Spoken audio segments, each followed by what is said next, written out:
Hi friends, welcome to my channel. Today we are going to learn the second grade poem ಮಂಗಗಳ ಉಪವಾಸ.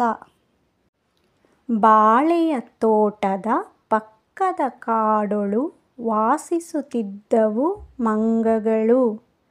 ಮಂಗಗಳೆಲ್ಲವೂ ಒಟ್ಟಿಗೆ ಸೇರುತ್ತಾ ಒಂದುಪವಾಸವ ಮಾಡಿದವು.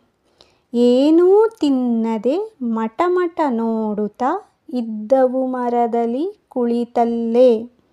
ನಾಳೆಗೆ ತಿಂಡಿಯ ಈಗಲೇ ಹುಡುಕುವ ಬನ್ನಿರಿ ಎಂದಿತು ಕಪಿಯೊಂದು.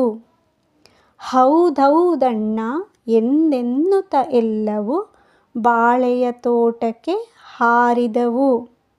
ತೋಟದಿ ಬಾಳೆಯ ಹಣ್ಣನ್ನು ನೋಡಲು ಆಸೆಯು ಹೆಚ್ಚಿತು ನೀರೂರಿ. ಸುಲಿದೇ ಇಡುವ ಆಗದೆ ಎಂದಿತು ಆಸೆಯ ಮರಿಕಪಿಯೊಂದಾಗ.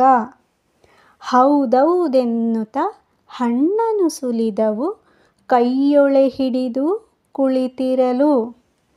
ಕೈಯಲ್ಲೇತಕ್ಕೆ ಬಾಯೊಳಗಿಟ್ಟರೆ ಆಗದೆ ಎಂದಿತು ಇನ್ನೊಂದು. ಹಣ್ಣನ್ನು ಬಾಯಲಿ ಇಟ್ಟವು ಜಗಿದೆ ಇಡುವೆವು ಎಂದಿತು ಮತ್ತೊಂದು. ಜಗಿದೂ ಜಗಿದೂ ನುಂಗಿದವೆಲ್ಲ ಆಗಲೇ ಮುಗಿಯಿತು ಉಪವಾಸ. Thank you for watching. Please like, share and subscribe to our channel. Stay tuned for more updates.